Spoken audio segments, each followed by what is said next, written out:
Hello दोस्तों, welcome to my YouTube channel educational Adda. दोस्तों, हम लोग एनसीईआरटी बेस्ड एमसीक्यू को प्रैक्टिस सेट के माध्यम से देख रहे हैं, जिसमें अभी तक हम लोगों ने टोटल 47 सेट को डिस्कस किया है। आज के सेट में हम लोग सेट नंबर 48 को देखेंगे। अगर आपने हमारी पहले की वीडियोज़ को नहीं देखा है तो उसे देख लीजिएगा। चैनल पर नए हैं, सब्सक्राइब कर बेल आइकन को प्रेस कीजिए ताकि हमारी आने वाली सारी महत्वपूर्ण वीडियोज़ आप तक सबसे पहले पहुँचती रहे।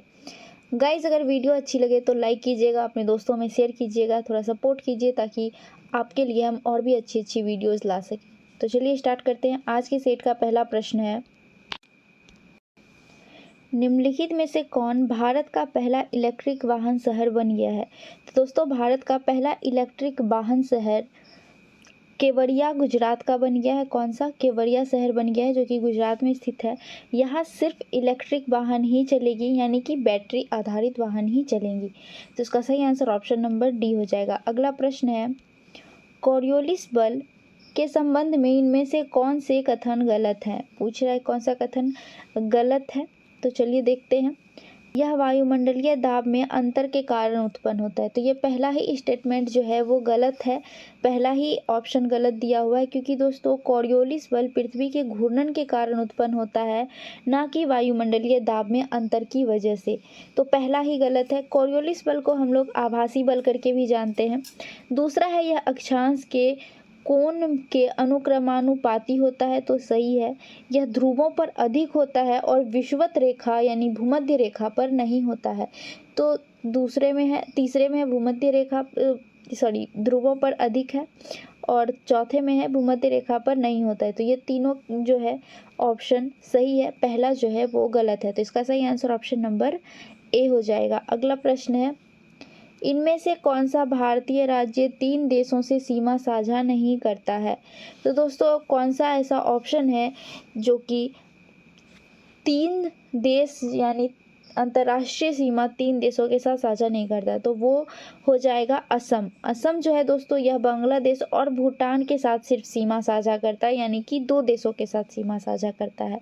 तो इसका सही आंसर ऑप्शन नंबर सी हो जाएगा। जबकि पश्चिम बंगाल की बात करें तो यह बांग्लादेश, भूटान और नेपाल 3 देश के साथ सीमा साझा करता है। सिक्किम भी 3 देश के साथ सीमा साझा करता है।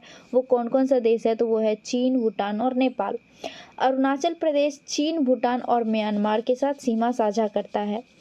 तो इसका सही answer option number C Assam हो जाएगा, जो कि सिर्फ 2 यानी बांग्लादेश और भूटान के साथ सीमा साझा करता है। अगला प्रश्न है, मेघालय का पठार इनमें से किसका भाग यानी अंश है? तो दोस्तों, मेघालय का जो पठार है वह दक्षिणीय प्रायद्वीपीय पठार का ही हिस्सा है। किसका? दक्षिणीय प्रायद्वीपीय पठार का। इसका सही आंसर ऑप्शन नंबर सी हो जाएगा। दोस्तों, दक्षिणीय प्रायद्वीपीय पठार का विस्तार जो कि मेघालय तक है, यह मेघालय में 3 पार्ट में डिवाइडेड है। गारो, खासी और जयंतिया करके यह विभाजित है। तो इसका सही आंसर ऑप्शन नंबर सी हो जाएगा। अगला प्रश्न है, निम्नलिखित में से सबसे प्राचीन जनजाति कौन है? तो दोस्तों, सबसे प्राचीन जनजाति जारवा जनजाति है। कौन सा? जारवा जनजाति, जो कि अंडमान निकोबार द्वीप की प्रमुख जनजाति है। तो इसका सही आंसर ऑप्शन नंबर बी हो जाएगा। अगला प्रश्न है, निम्नलिखित में से कौन सी नदियां कृष्णा की सहायक नदी नहीं है? तो पंचगंगा दोस्तों कृष्णा की सहायक नदी है। कोयना, घाट प्रभा, ये तीनों कृष्णा की सहायक नदी है। जबकि वर्धा नदी जो है यह गोदावरी नदी की सहायक नदी है, ना कि कृष्णा की। तो इसका सही आंसर ऑप्शन नंबर बी हो जाएगा, यानी वर्धा जो है वह कृष्णा की सहायक नदी नहीं है। अगला प्रश्न है, भारतीय मानसून मौसमी विस्थापन से इंगित है, इसका प्रमुख कारण क्या है? तो दोस्तों, भारतीय मानसून जो कि हवा की दिशा में मौसमी बदलाव को बताता है, यह मौसमी विस्थापन से इंगित है। इसका प्रमुख कारण जो है वो स्थल और समुद्र का विभेदी तापन है, यानी समुद्र का तापमान और स्थल का जो तापमान है उन दोनों के बीच के अंतर को बताता है। तो इसका सही आंसर ऑप्शन नंबर ए हो जाएगा। जब दोस्तों समुद्र का तापमान 30 डिग्री पे होता है, उस समय पृथ्वी का तापमान लगभग 40-45 के आसपास होता है। तो ये दोनों का जो डिफरेंस है वही भारतीय मानसून मौसमी विस्थापन को इंगित करता है। ठीक है, तो इसका सही आंसर ऑप्शन नंबर ए हो जाएगा। अगला प्रश्न है, पर्ल ऑफ साइबेरिया किस झील को कहा जाता है? यानी कि साइबेरिया की मोती, कौन से झील को कहते हैं? तो दोस्तों वो है बैकाल झील। बैकाल झील को साइबेरिया की मोती कहते हैं। तो इसका सही आंसर ऑप्शन नंबर ए हो जाएगा। दोस्तों बैकाल झील विश्व का सबसे गहरी झील है जो कि रूस में स्थित है। अगला प्रश्न है भूमध्य सागरीय जलवायु इसमें से किस शहर में नहीं पाई जाती है? दोस्तों भूमध्य सागरीय जलवायु उसी सब देशों या शहरों में पाई जाएंगी जो भूमध्य सागर से सटे हुए हैं। तो इसमें जो न्यूयॉर्क शहर है वह उत्तरी अमेरिका में है और न्यूयॉर्क शहर भूमध्य सागर से काफ़ी दूरी पर स्थित है। तो इसका सही आंसर ऑप्शन नंबर सी हो जाएगा, न्यूयॉर्क। अगला प्रश्न है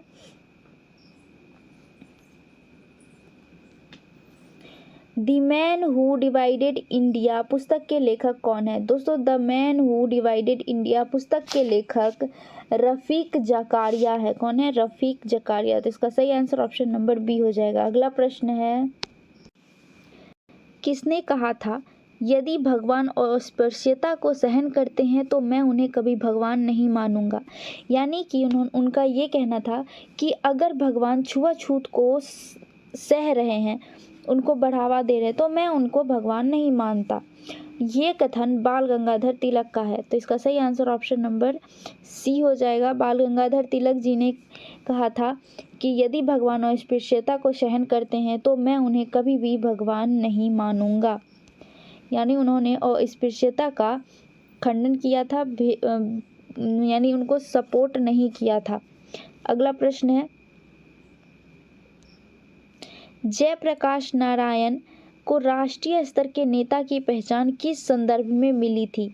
तो दोस्तों जयप्रकाश नारायण को जब भारत छोड़ो आंदोलन शुरू हुआ था 1942 ईस्वी में, उस समय ऑपरेशन जीरो आवर के तहत सभी नेताओं को गिरफ्तार किया गया था।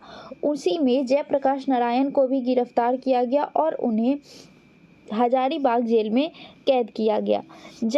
जिसके बाद उन्होंने हजारीबाग जेल से भागकर नेपाल के बकरी नामक द्वीप पर जाकर आज़ाद दस्ता का गठन किया, जिसके बाद उन्हें एक राष्ट्रीय स्तर का नेता की पहचान मिली थी। तो इसका सही आंसर ऑप्शन नंबर सी हो जाएगा, भारत छोड़ो आंदोलन।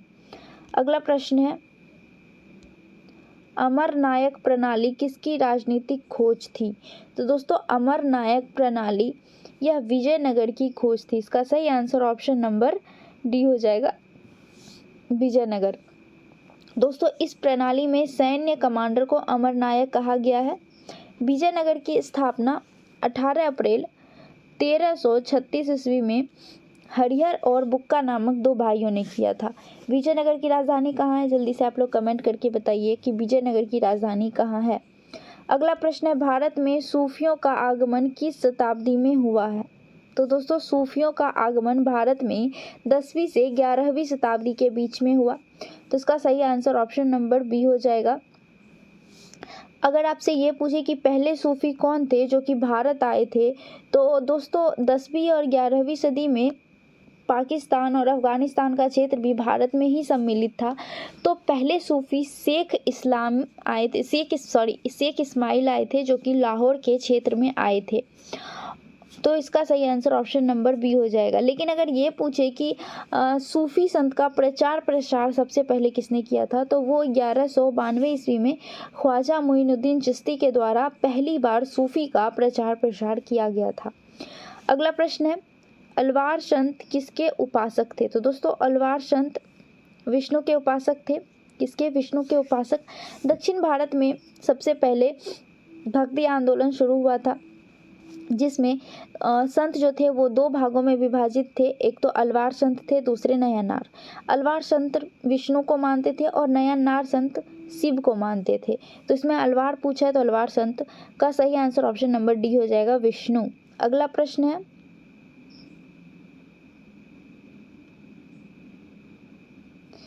किस भारतीय शासक ने विदेशों में आधुनिक पद्धति से दूतावास स्थापित किए थे? तो दोस्तों आधुनिक पद्धति से दूतावास सबसे पहले टीपू सुल्तान ने किया था। कहाँ पे? तो फ्रांस में। इसका सही आंसर ऑप्शन नंबर डी हो जाएगा, टीपू सुल्तान। अगला प्रश्न है किस अधिनियम के तहत अखिल भारतीय संघ की स्थापना हुई थी? तो दोस्तों अखिल भारतीय संघ की स्थापना भारत शासन अधिनियम 1935 के तहत किया गया था। इसका सही आंसर ऑप्शन नंबर डी हो जाएगा। दोस्तों 1935 भारत शासन अधिनियम 1935 के अंतर्गत और क्या क्या हुआ था? तो केंद्र और राज्यों के बीच शक्ति का विभाजन किया गया था। प्रांतों में द्वैध शासन को समाप्त करके स्वायत्त शासन को लागू किया गया था। ठीक है। अगला प्रश्न है, क्रिप्स मिशन के साथ कांग्रेस के आधिकारिक वार्ताकार कौन थे? यानी क्रिप्स मिशन के साथ किसने वार्ता किया था? तो दोस्तों वो थे जवाहरलाल नेहरू और मौलाना आज़ाद। तो इसका सही आंसर ऑप्शन नंबर ए हो जाएगा। अगला प्रश्न है, भारत पत्रिका का जनक निम्नलिखित में से किसे कहा जाता है? दोस्तों भारतीय पत्रिका का जनक राजा राम मोहन रॉय को कहा जाता है। इसका सही आंसर ऑप्शन नंबर ए हो जाएगा, राजा राम मोहन रॉय। दोस्तों सबसे पहले भारत में प्रथम समाचार पत्र जो आया था वो था बंगाल गजट, जिसके संपादक जेम्स हिकी थे। जेम्स हिकी को मुख्य रूप से जेम्स हिकी को भारतीय पत्रकारिता का जनक कहा जाता है, लेकिन इसमें भारतीय के बारे में पूछा था तो भारतीय में हो जाएगा राजा राम मोहन राय, लेकिन ओवरऑल में जेम्स अगस्टस हिकी जो थे वो पहली बार बंगाल गजट जो कि अंग्रेजी अखबार था उसको लाया था। और वो कब लाए थे? तो 1780 ईस्वी में। ठीक है। अगला प्रश्न है, सूची 1 को सूची 2 से सम्मिलित करना। एक तरफ लेखक दिया हुआ है, दूसरी तरफ पुस्तक दिया हुआ है। पहला पुस्तक है कॉमन बिल। कॉमन बिल जो है दोस्तों यह एनी बेसेंट की पुस्तक है। फ्री हिंदुस्तान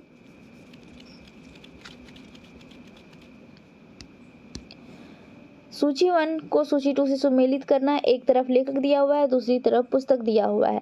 पहला पुस्तक है कॉमनवेल्थ। कॉमनवेल्थ जो है दोस्तों यह एनी बेसेंट का पुस्तक है। फ्री हिंदुस्तान तारकनाथ दास जी का है। इंडिया डिवाइडेड जो कि बहुत ही पॉपुलर पुस्तक है, सबको पता होगा लगभग, ये डॉक्टर राजेंद्र प्रसाद की पुस्तक है। और अनहैप्पी इंडिया लाला लाजपत राय का। तो इसका सही आंसर हो जाएगा 2, 3, 1 और 4 जो कि ऑप्शन नंबर डी में है। 2, 3, 1 और 4। तो इसका सही आंसर ऑप्शन नंबर डी हो जाएगा। अगला प्रश्न है, बेलेजली द्वारा शुरू किए गए सहायक संधि का हस्ताक्षर करने वाले राज्यों का सही क्रम बताएं। यानी सहायक संधि पर सबसे पहले किसने हस्ताक्षर किया था, ये क्रम बताने को कह रहा है। तो आप एक ट्रिक कर याद रखिएगा, क्या है होगा वो HMTAPBS। ठीक है, HMTAPBS ये याद कर लीजिएगा तो आपको सहायक संधि में कोई दिक्कत नहीं होगा। सहायक संधि बेलेजली के द्वारा लाया गया था और सबसे पहले हैदराबाद जो है उसने सहायक संधि पर हस्ताक्षर किया था। तो हैदराबाद, फिर मैसूर, फिर तंजौर, फिर अवध, फिर पेशवा, फिर भोसले, फिर सिंधिया। ठीक है, तो हैदराबाद हो गया, फिर मैसूर, फिर तंजौर, फिर अवध, यानी 1, 2, 3 और 4 जो कि ऑप्शन नंबर 1 में है। तो इसका सही आंसर ऑप्शन नंबर ए हो जाएगा सही आंसर। अगला प्रश्न है,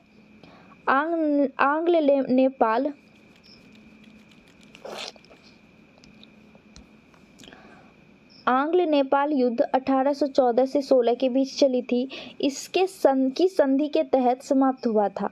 दोस्तों आंग्ल नेपाल युद्ध सुगौली संधि के तहत जो है समाप्त हुआ था। कब? सुगौली संधि के तहत। इसका सही आंसर ऑप्शन नंबर सी हो जाएगा। यह 1816 में समाप्त हुआ था और इसका सीमा जो निर्धारित किया गया था वो काली नदी से मेची नदी के बीच इसका सीमा निर्धारण किया गया था।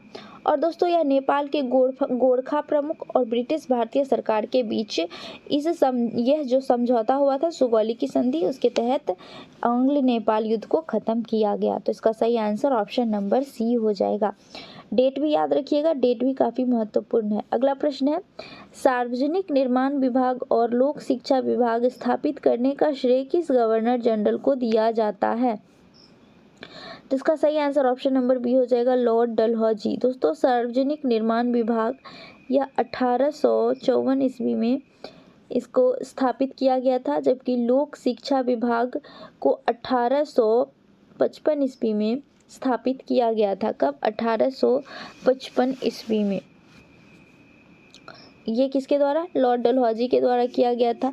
दोस्तों लोक शिक्षा विभाग की बात करें तो यह चार्ल्स फूड समझौते के आधार पर लोक शिक्षा विभाग की स्थापना की गई थी और इसे अंग्रेजी शिक्षा का मैग्ना कार्टा भी कहा जाता है। किसे? वुड डिस्पैच, जिसे हम लोग वुड डिस्पैच करके भी जानते हैं, इसको अंग्रेजी शिक्षा का मैग्ना कार्टा भी कहा जाता है। तो इसका सही answer option number B Dalhousie हो जाएगा।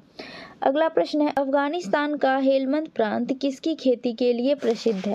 तो दोस्तों अफगानिस्तान का जो हेलमंद प्रांत है यह अफीम की खेती के लिए प्रसिद्ध है। किसके लिए? अफीम की खेती के लिए, जहाँ ज़्यादातर अफीम की ही खेती होती है। साथ में तंबाकू, कपास, गेहूं और आलू का भी खेती होता है, लेकिन सबसे ज़्यादा अफीम का होता है। तो इसका सही आंसर ऑप्शन नंबर बी हो जाएगा, अफीम। अगला प्रश्न है, ये हिंदू धर्म और इस्लाम शाब्दिक अर्थ में धर्म नहीं है, बल्कि यह दो पृथक और स्पष्ट सामाजिक अवस्थाएं हैं। हिंदू और मुसलमान कभी एक राष्ट्र के रूप में रह सकते हैं, यह कोरा स्वप्न है। यह कथन किसका है? तो दोस्तों यह कथन मोहम्मद अली जिन्ना का है। किसका है? मोहम्मद अली जिन्ना। इसका सही आंसर ऑप्शन नंबर बी हो जाएगा। अगला प्रश्न है,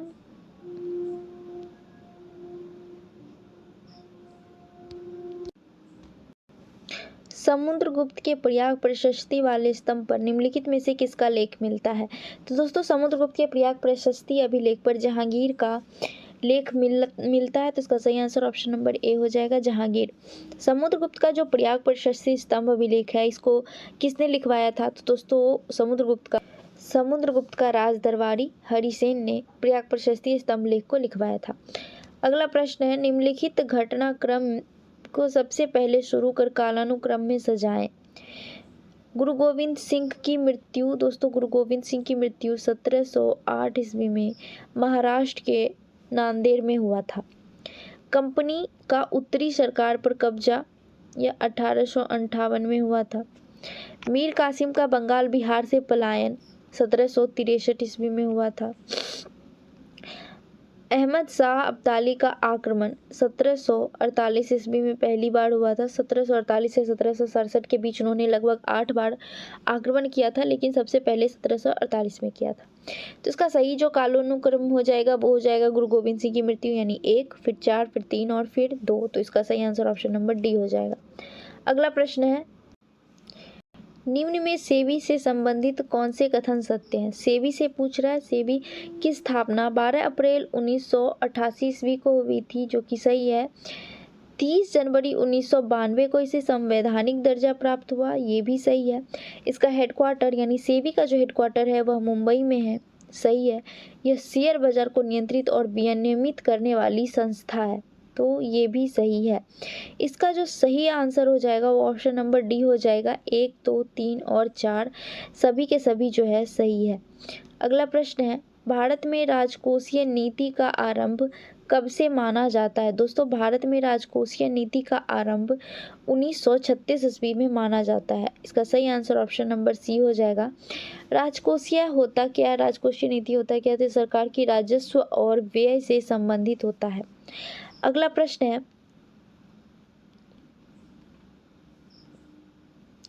निम्नलिखित में से कौन सा मत राजस्व प्राप्ति में शामिल नहीं होता है? तो दोस्तों प्रत्यक्ष कर, अप्रत्यक्ष कर, विदेशों से प्राप्त सहायता, ये सभी राजस्व प्राप्ति में शामिल है, जबकि ऋण जो है वो राजस्व प्राप्ति में शामिल नहीं है। राजस्व प्राप्ति होता क्या है? तो यह प्रदान की गई सेवाओं के बदले प्राप्त आय जो है राजस्व प्राप्ति होता है। तो इसका सही आंसर ऑप्शन नंबर डी हो जाएगा। सरकार द्वारा लिया गया ऋण राजस्व आय नहीं है। अगला प्रश्न है, अखिल भारतीय ट्रेडिंग पोर्ट ई नेम का टैगलाइन क्या है? तो दोस्तों अखिल भारतीय ट्रेडिंग पोर्ट ई नेम का टैगलाइन उत्तम फसल उत्तम इनाम है। इसका सही आंसर ऑप्शन नंबर ए हो जाएगा। अगला प्रश्न है, भारत के संविधान का प्रारूप तैयार करने वाली संविधान सभा के सदस्य को किसके द्वारा चुना जाता है? तो दोस्तों संविधान प्रारूप तैयार करने वाली संविधान सभा के सदस्य को विभिन्न प्रांतों के विधानसभाओं द्वारा चुना गया था। तो इसका सही आंसर ऑप्शन नंबर सी हो जाएगा। प्रारूप समिति की स्थापना कब हुई थी? तो दोस्तों यह 29 अगस्त 1947 ईस्वी को हुई थी। कब? 29 अगस्त को। और दोस्तों संविधान के प्रारूप को तैयार किसने किया था? तो संविधान के प्रारूप को तैयार करने वाले थे भीमराव अंबेडकर। अगला प्रश्न है, भारतीय संविधान में संविधान संशोधन की प्रक्रिया का विचार कहाँ से लिया गया है? तो दोस्तों संविधान संशोधन की प्रक्रिया का विचार दक्षिण अफ्रीका से लिया गया। कहाँ से? दक्षिण अफ्रीका से। दक्षिण अफ्रीका से और क्या लिया गया है? तो राज्यसभा के सदस्यों का चुनाव लिया गया है। अमेरिका की बात करें तो मौलिक अधिकार, न्यायिक समीक्षा, न्यायपालिका की स्वतंत्रता, ये सभी अमेरिका से लिया गया है। ब्रिटेन की बात करें तो ब्रिटेन से संसदीय सरकार, विधायी प्रक्रिया, कानून का नियम, ये सभी ब्रिटेन से लिया गया है। फ्रांस से स्वतंत्रता, समानता और बंधुत्व के विचार लिए गए हैं। ठीक है, सबको याद रखिएगा, सभी काफ़ी महत्वपूर्ण है।